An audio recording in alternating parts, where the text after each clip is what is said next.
Bharatiya Janata party को तिरंगे के सामने नतमस्तक होने सिखा दिया, वरना आरएसएस ने 40 और 45 साल तक अपने ऑफिस में झंडा नहीं लगाया था। आप कहते हैं कि नतमस्तक होना सिखा दिया, वो आपको मानते ही नहीं।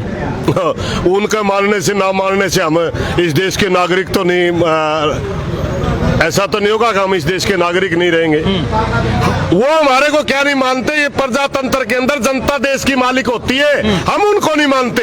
अगर प्रधानमंत्री जी में इतना घमंड है कि अपने आप को बहुत बड़ा वो मानता है कि मैं जो कहूंगा वही चलेगा, तो राइट टू बार बार बिल ला रहे हो ना, राइट टू रिकॉल का बार बार आप पता नहीं कितने तरह के बिल ला रहे हो। राइट टू रिकॉल का बिल लाइए, 6 महीने में धूल चटा के दिखा देंगे, 6 महीने नहीं पकड़ने देंगे। मगर नहीं, बकवास की बातें तो करते रहेंगे, समय की कोई बात नहीं करेंगे।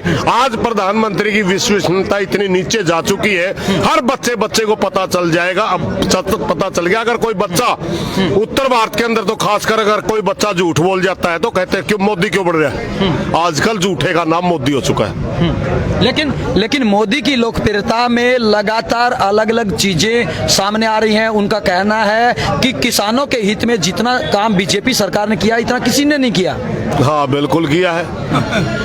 किसानों की आत्महत्या बढ़ गई, किसानों की लागत दुगनी होगी, यूरिया बढ़ गया, पेस्टिसाइड बढ़ गया, आपका और सारे खर्च हमारे बढ़ गए।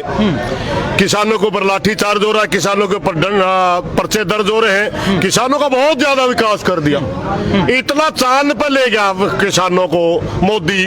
मेरे भाई हमें कहा हमने धरती पर रहने दे, ऊपर से छोटा का भी मारेगा तो हमने। 2022 में आय दुगनी करने का वायदा कर रखा है, केवल 4 महीने बचते हैं।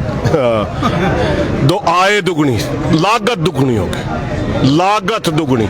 जो हमारे को छोटी मोटी एमएसपी मिलती थी ना, वो भी छीन रहा है। जो हमारा छोटा मोटा एपीएफसी मंडियों का छोटा मोटा हरियाणा पंजाब में जाल था, उसको भी बर्बाद कर रहा है। जो हमारा एक लिमिट लगा करके एफसीआई हमारी अनाजें खरीदती है, उसको समाप्त कर रहा है। बहुत अच्छा कर रहा है मोदी जी।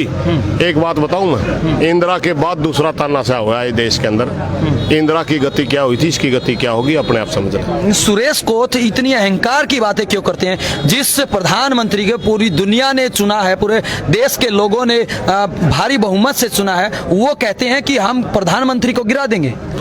हमने अहंकार की बात कभी की ही नहीं, ये अहंकार की नहीं है। सच्चाई में रहे उसमें अहंकार में फर्क होता है। मैं तो कह रहा हूँ राइट टू रिकॉल का कानून लेके आइए, फिर देख लीजिए।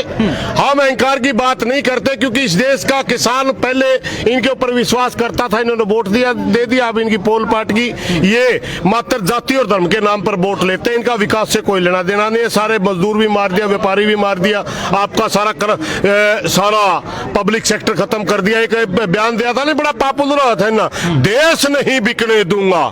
आज कहाँ वो पब्लिक सेक्टर की सारी कंपनियां बेच दी, रेल बेच दी, बेल बेच दी, सेल बेच दिया, हवाई अड्डे बेच दिए, बंदरगाह बेच दी, आपका ऑयल इंडिया बेच दिया, आपका बीएसएनएल बेच दिया। पब्लिक सेक्टर की जितनी पीएसएस होते थे, जितनी कंपनियां खड़ी की देश ने, जिसने जो लाभ में चल रही थी, जो हमारे भारत के नवरत्न कहलाए जाते थे, उनको ही बेच के खा रहे हैं। मतलब दादा गौतम जो कहते हैं कि सौदा है कुछ नहीं। एक बात बताऊं मैं, गौतम वाला भी खुद एक सौदा कुछ नहीं, गौतम भी कुछ नहीं। सच्चाई के है, एक मजाक में एक बात चल रही थी, लोकसभा के अंदर एक सांसद खड़ा होता है बीजेपी का, वो कहता है बताइए 70 साल में कांग्रेस ने क्या किया।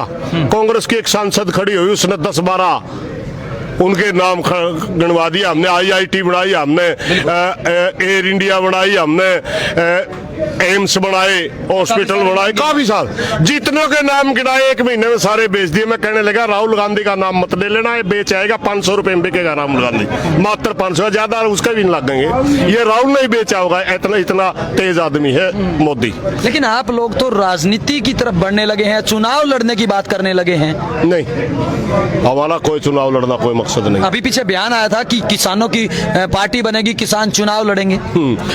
ये तो बात सुनो भाई, डंक मारने से पहला सांप फुकारे मारने भी छोड़ दे, ऐसा नहीं होता। सच्चाई क्या है, पंजाब के अंदर इलेक्शन आया हुआ है, उत्तर प्रदेश के इलेक्शन आया हुआ है जी। राजनीतिक बातें बोलने पर प्रधानमंत्री जी मजबूर कर रहे हैं। हमारे प्रधानमंत्री की एक कमजोरी है कि वो हर समय इलेक्शन मोड में रहते हैं। हम वहां बॉर्डरों के ऊपर कई महीने से बैठे हैं। प्रधानमंत्री चुनाव प्रचार करने पश्चिम बंगाल चला गया। हाँ, संयुक्त मोर्चे की एक मीटिंग हुई, उसमें एक तय किया गया कि प्रधानमंत्री मात्र राजनीतिक भाषा समझे है। तो हमने कहा भाई एक पूरे देश के अंदर एक कैंपेन चलाओ, बीजेपी रहो देश बचाओ।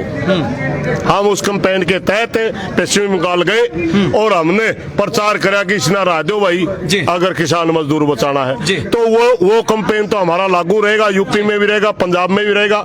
हम किसी तरह की इस तरह का कोई अरे यार इतने मेंढक पालने में चढ़ा रहे 500 संगठन है वहाँ। अगर इतनी किसानों की एकता होंगी, एक के संगठन नहीं होता, 500 संगठन है, इतने संगठन मिलके को किसान पार्टी बना करेंगे। ये एक हवा में फेंका गा तीर है, ये भाई ने भगा दिया, कोई बात नहीं, लेकिन हम उस बात से सहमत भी नहीं है, मैं सहमत नहीं हूँ। अच्छा सुरेश को जी एक बात और बताइए, अगर किसानों को मौका मिले कि आप पार्टी बनाइए और जनता कहे कि हम आपके साथ हैं, तो क्या लड़ना चाहिए चुनाव?